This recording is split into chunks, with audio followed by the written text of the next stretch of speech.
economy began collapsing in 2008. Some factories began to close. And all of a sudden, December of 2008 in Chicago, we saw the first factory occupation since the Great Depression at Republic Windows and Doors. Predominantly immigrant workforce, a overwhelmingly workers of color group occupied their factory in Chicago. Okay.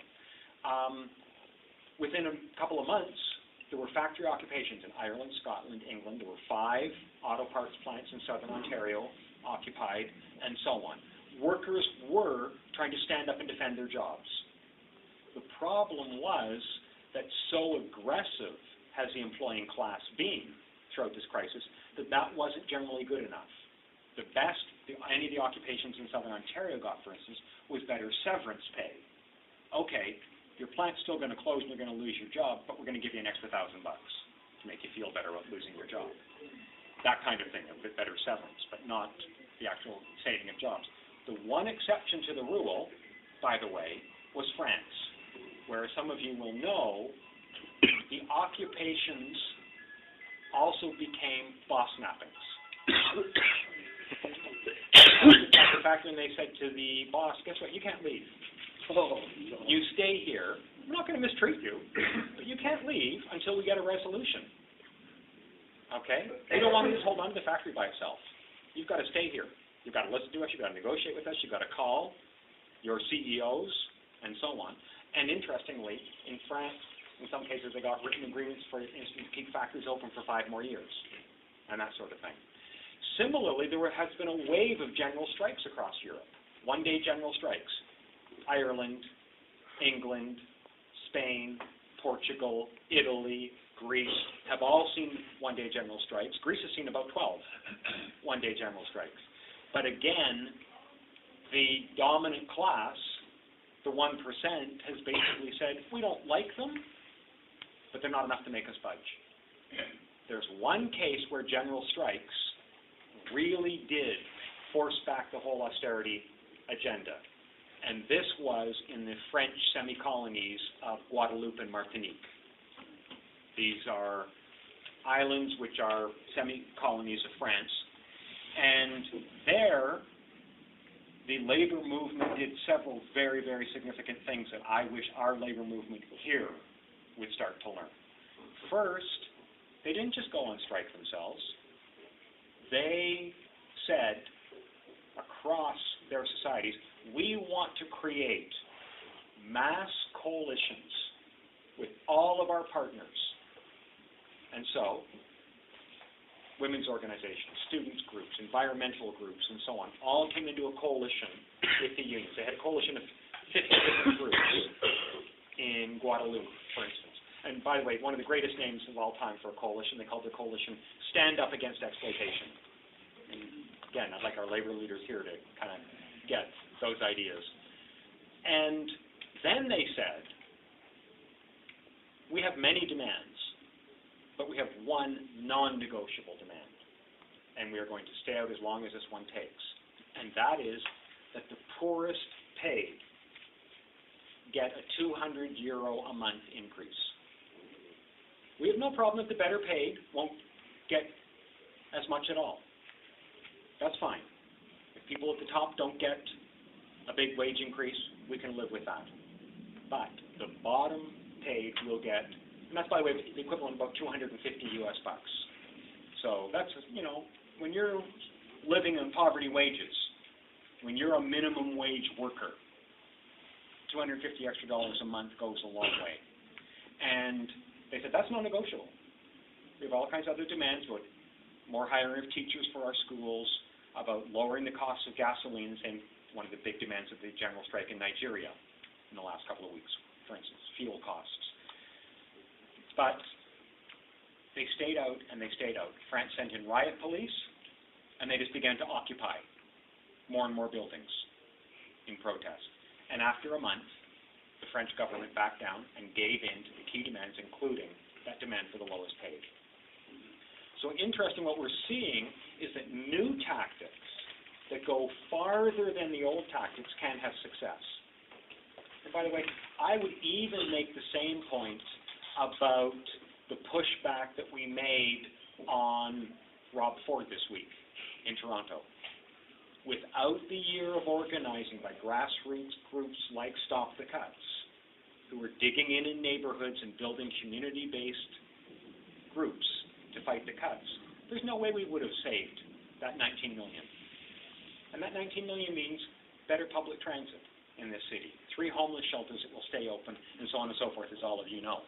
And so I think what we're seeing is that it's not true that there hasn't been some public anger, but that this is a context in which our rulers are so determined about this austerity agenda, they're so committed to it, that Occupy Factory, not going to be enough.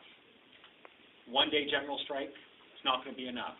So that our movements have to start thinking about much more serious levels of dissent and mobilization and resistance. And what we're seeing is when that happens, you can win some gains. I don't want to overstate it. We don't have a full victory against Rob Ford, but right now, every penny we scratch back for public services is a victory. And $19 million of it is important, and we need to celebrate it. I want to conclude on this point.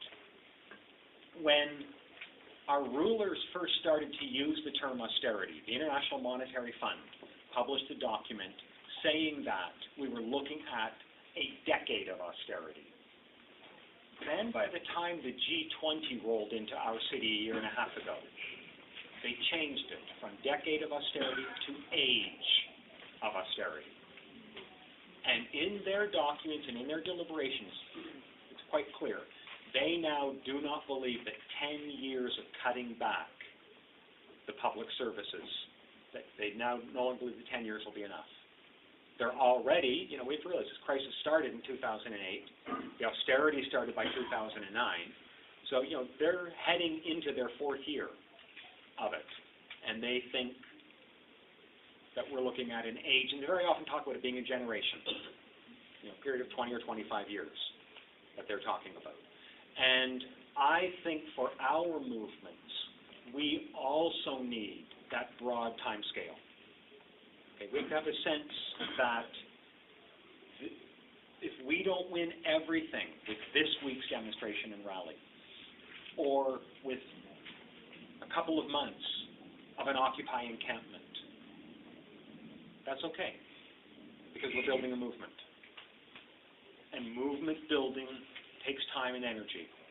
And you need also to pace yourself. You can't burn yourself out in 6 weeks or 6 months, because we need to be here 6 months from now and the year after, and so on, building the movements. I'm reminded all the time because I was a high school student. I was 16 when I went to my first anti-Vietnam War demonstration.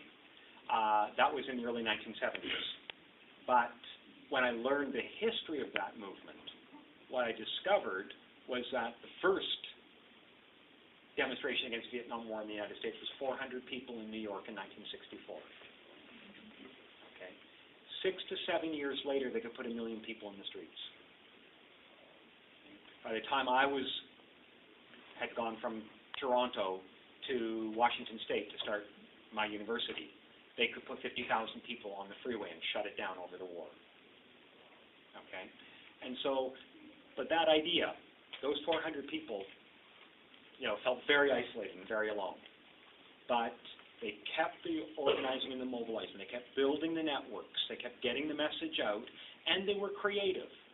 The young activists who started to move in the 1960s in a big way did all kinds of things that an older generation had forgotten about. People who'd gotten too conservative, like many of our labor leaders today, for instance. They've forgotten how their unions were won. Okay? They've forgotten that they used factory occupations and mass strikes and so on to build their unions. They've often forgotten that today. And so it was the young people who brought back the tactic of the sit-in. Okay? And the sit-in by the 1960s was a growing phenomenon. We don't just pick it outside. We often go in and sit down. They were occupiers, okay, even if they were using the term sit-in. And so I think we need to have that sense as well, that the 1% has a 20 or so year game plan.